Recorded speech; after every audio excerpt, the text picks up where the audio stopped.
ولا 1400. لو قلت 1800 النهارده وده مستوى الحد الادنى للاجر، الحد الادنى اقل حاجه ممكن الانسان يعيش بيها. تمام. لو انا قلت ده النهارده 1800 والاسعار زادت بكره مثلا، كلام حضرتك مظبوط. يبقى انا بقول ان كلفه حزمه السلع والخدمات التي يحتاجها المواطن العادي تمام هي ديت حد ادنى.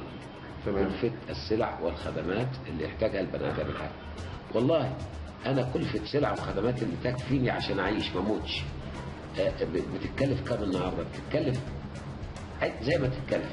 تمام. ده الحد الادنى للمعيشه. لاني عشان ما تقلبات السوق وتغير الاسعار ما يتاثرش. اذا زادت الاسعار تزيد هذه الحزمه. اذا قلت الاسعار ايضا تقل هذه الحزمه. طب حضرتك كنت قلت يا فندم ان الزياده ديت هتكون بعيده عن، مش هتبقى اعباء على الدوله، يعني هل في موارد بعيده عن الدوله؟ مجرد خفض الحد الاقصى يوفر تقريبا نص متطلبات انت حضرتك دخلت في الصدف ربنا. طب موضوع خفض الاقصى سياده الوزير، وخصوصا ان في مرتبات في الدوله مستفزه لبعض الناس، موضوع خفض الاقصى دوت انا مستفز زيك وعايزين نزيل هذا الاستفزاز.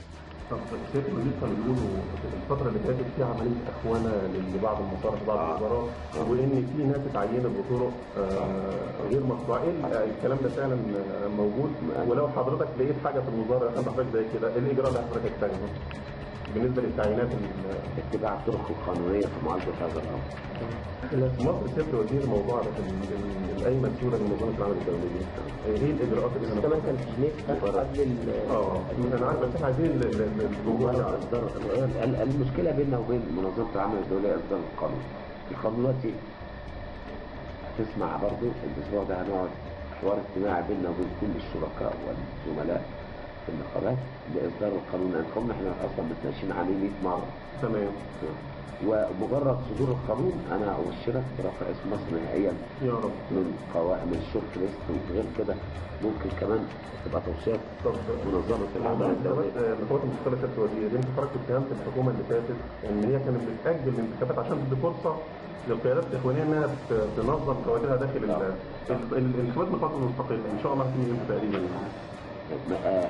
النقابات المستقله لا، ولا انها مستقله فان انتخاباتها ليست مرتبطه بموعد محدد سلفا من احد، بمعنى ان كل نقابه حسب جمعيتها العموميه. انا نقابتي وجمعيتي العموميه بتقول ان الدوره النقابيه لمده عام، وجمعيه العموميه كل سنه تبدا مثلا من يناير.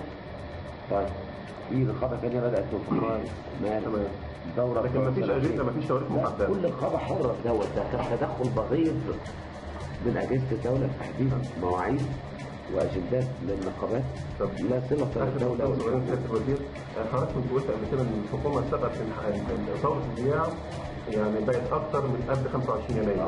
ايه رؤيه الحكومه بقى بالنسبه للمهمشين والناس الفقراء؟ انا قلت البرنامج ده في موافقه من الحكومه.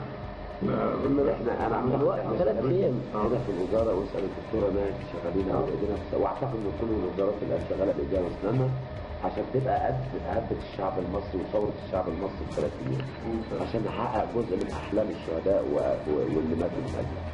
الاعلام اللي بين حمدي اديل وصف حضرتك بانك ضر في حكومه دكتور البرنامج. والله قال كده؟ طبعا انا تمريض عنده يعني، ودي فعلا ان حضرتك كونك انك تطلع من وسط الناس تبقى وزير دي حاجه جديده، ووصف حضرتك والهجوم عليك هجوم على الحكومه.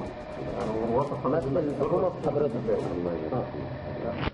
احنا بنشكر حضرتك.